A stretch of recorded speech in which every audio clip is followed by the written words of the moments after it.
নমস্কার বন্ধুরা, আজ আমি বানাবো পাবদা মাছের কারি। যার জন্য আমি এখানে নিয়ে নিয়েছি পাবদা মাছ 3 পিস, এখানে নিয়ে নিয়েছি পেঁয়াজ কুচো, এখানে নিয়েছি আদা রসুন পেস্ট আর কাঁচা লঙ্কা পেস্ট, এখানে নিয়েছি সাদা তেল, এখানে নিয়েছি টমেটো, এখানে লবণ হলুদ, এখানে লঙ্কা গুঁড়ো, যেহেতু কাঁচা লঙ্কা পেস্ট নিয়েছি তাই এখানে লঙ্কা গুঁড়ো নিয়েছি, আর এখানে নিয়েছি ধনে জিরে গুঁড়ো। তাহলে এবার রেসিপিটা স্টার্ট করব। সাদা তেলে বসিয়ে দিয়েছি ফ্রাইং প্যান, সাদা তেল, একটু লবণ দিয়ে দিলাম। যতক্ষণ পর্যন্ত তেলটা ভালোভাবে না গরম হচ্ছে আমি ততক্ষণ মাছগুলো ছাড়তে পারবো না। ফ্রাইং প্যানেতেই তৈরি করব আজকে, কেননা কড়াতে তৈরি করলে খুবই অসুবিধা হয়, দেখা যায়।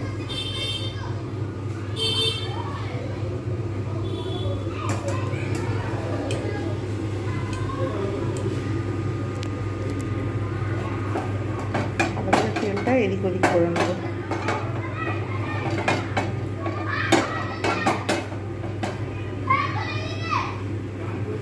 ভালোভাবে গরম না হলে কিন্তু মাছ দেওয়া যায় না, তাই আমি ভালোভাবে গরম হওয়ার অপেক্ষায় আঁচটা কমিয়ে দেবো। এবার আমি একটা একটা করে মাছ ছেড়ে দেবো।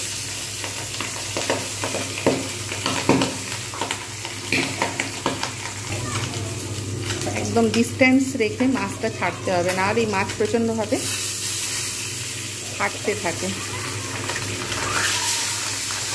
ঢাকাও দেওয়া যাবে না, ঢাকা দিলে কিন্তু হবে না। যতক্ষণ পর্যন্ত এক পিঠ না ভাজা হচ্ছে ততক্ষণ পর্যন্ত আমি কিন্তু অপেক্ষা করব। একটু ডিস্টেন্স রেখে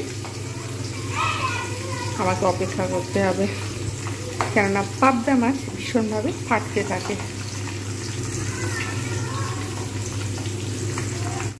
এক পিঠ ভালোভাবে ভাজা হয়ে গেছে। এক পিঠ না ভাজা হলে আরেক পিঠ ভাজা যাবে না। মাছ কিন্তু আমি কমিয়ে রেখে দিয়েছি। এই মাছ চারিদিকে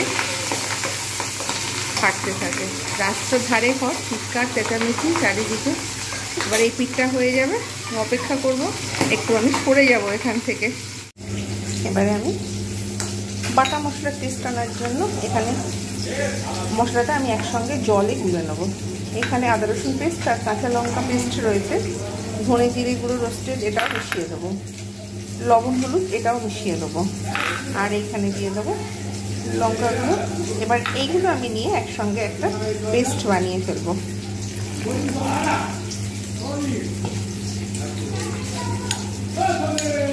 এটা ভালো করে কিন্তু আমি এটা পেস্ট না বানালে হবে না। বেশ, এটা আরেকটু থাকলে এটা কিন্তু আরেকটু থিকনেস বেড়ে যাবে। সবগুলো একসঙ্গে নিয়ে জল দিয়ে ভালো করে এটাকে পেস্ট করে নিলাম, পরে সুবিধে হবে আর টেস্টও ভালো আসে। দেখা যাচ্ছে মাছগুলো কিন্তু ভাজা হয়ে গেছে এপিট ওপিট করে, সেটা দেখায়নি। হয়ে গেল ভাজা পুরো কমপ্লিট। সুতরাং এবারে আমি একটা একটা করে মাছ আমি তুলে রেখে দেবো।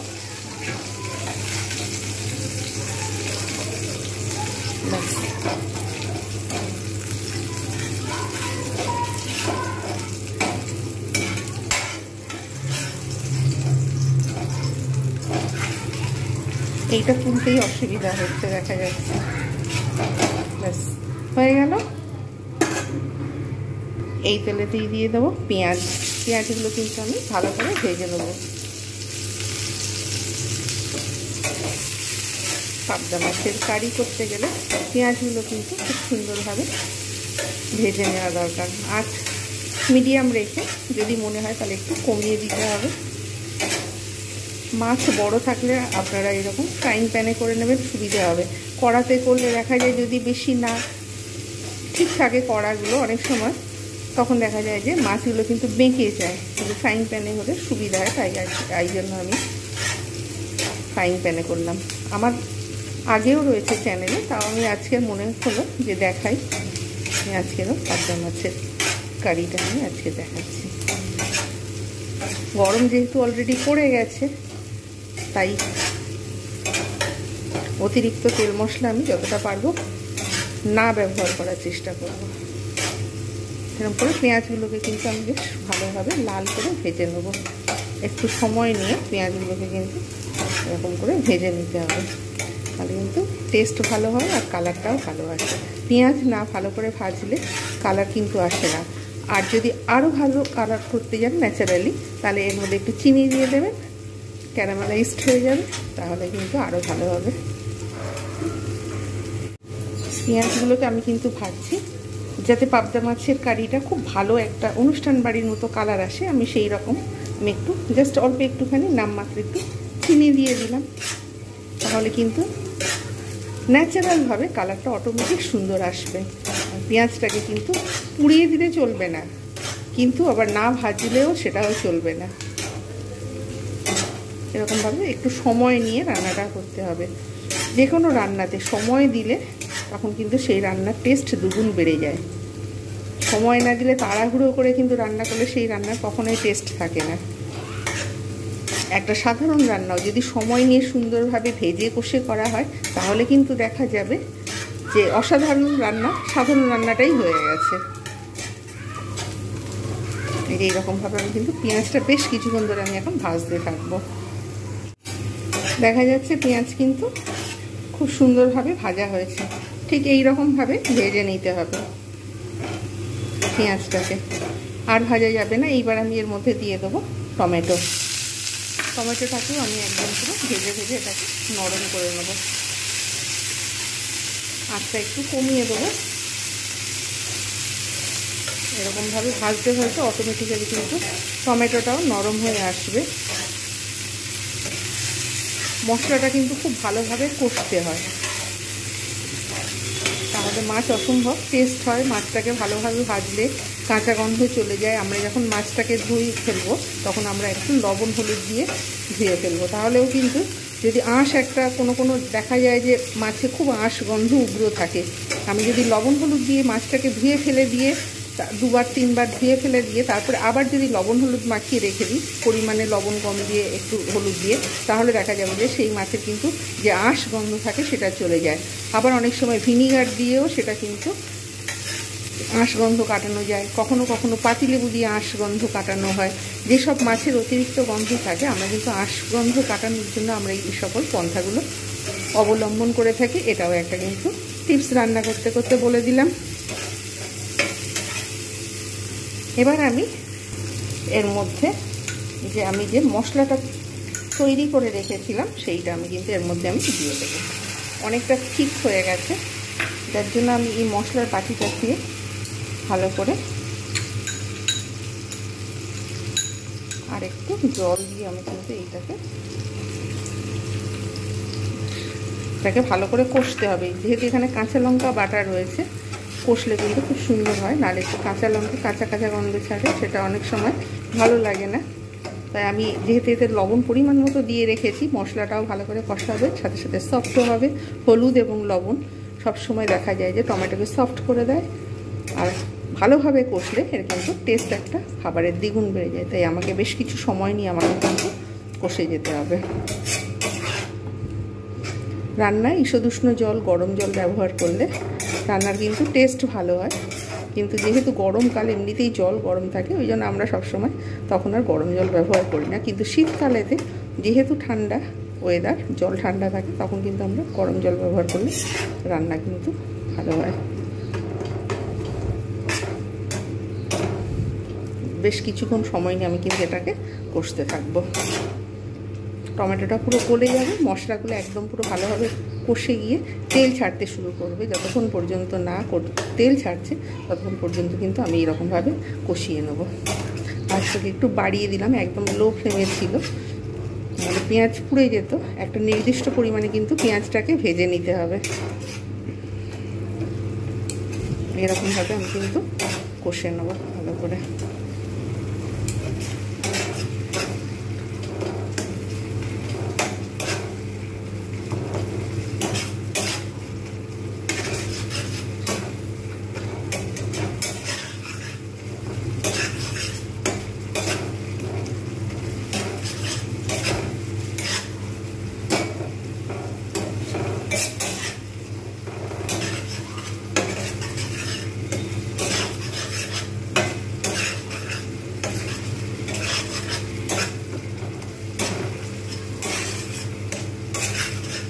এইরকমভাবে কিন্তু আমাকে বেশ সময় নিয়ে মশলাটাকে কষে যেতে হবে।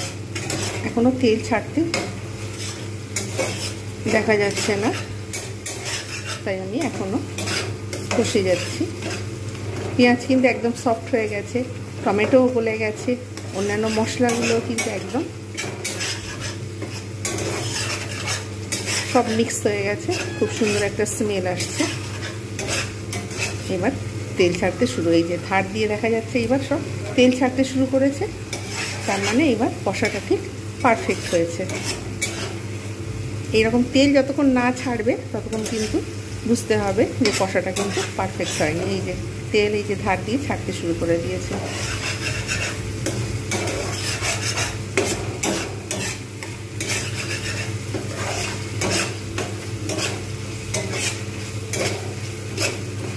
এবার আমি এতে জল দিয়ে দেবো পরিমাণ মতো।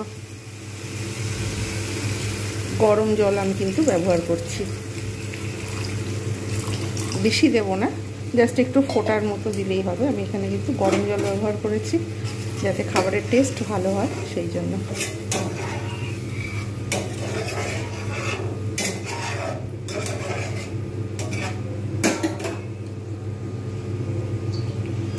গরম জল ব্যবহার করেছি বলে তাই এটা অলরেডি ফুটতে শুরু করে দিয়েছে। আঁচ কিন্তু একদমই কমানো রয়েছে।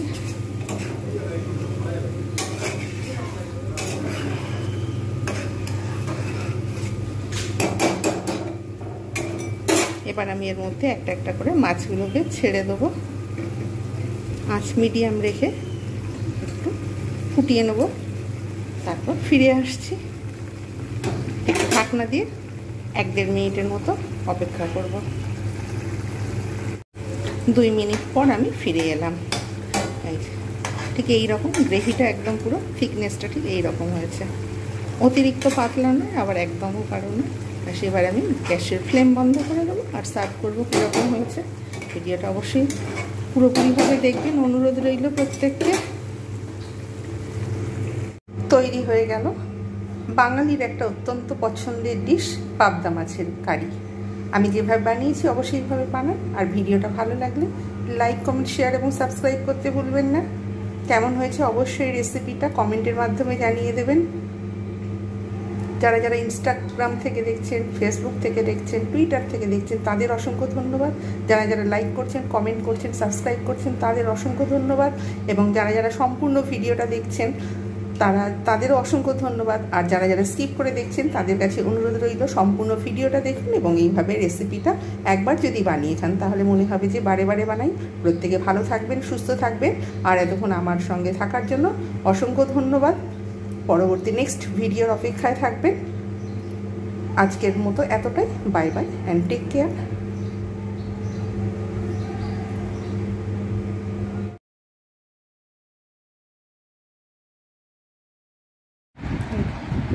কটা রুটি বানাচ্ছি সেটাই ছবি তুলে নিলাম, সাথে একটু ভিডিও, রুটি বানানোর ভিডিও। রাত্রেবেলায় যেহেতু রুটি খাই সেহেতু রুটি তৈরি করছি। রুটি বসিয়ে দিয়েছি, এক পিঠ হয়ে যাবে, আবার আরেক পিঠ ফ্রাইং প্যানে করে আমি রুটি করি।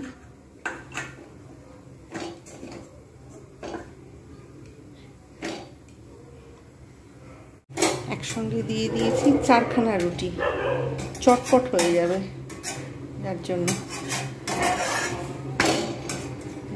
এইরকমভাবে একসঙ্গে দিয়ে দিই। অনেকটা সময় লেগে যায়। পিট ওপিট করে প্রত্যেকটা কিন্তু ভালোভাবে সেঁকে নিয়ে তারপর যে তারের জালি রয়েছে ওই তারের জালিটা কিন্তু তৈরি করে নিই। তারের জালিটা বসিয়ে দিয়েছি। এইবার আমি এর মধ্যে দিয়ে দেবো রুটি। এইভাবে কিন্তু একটা একটা করে তৈরি করে নিই। খুললে ভালো, আর না হলে এই যে খুলে গেছে, এটা বন্ধ করে দিলাম। এটাকে আবার নিয়ে রেখে দেবো।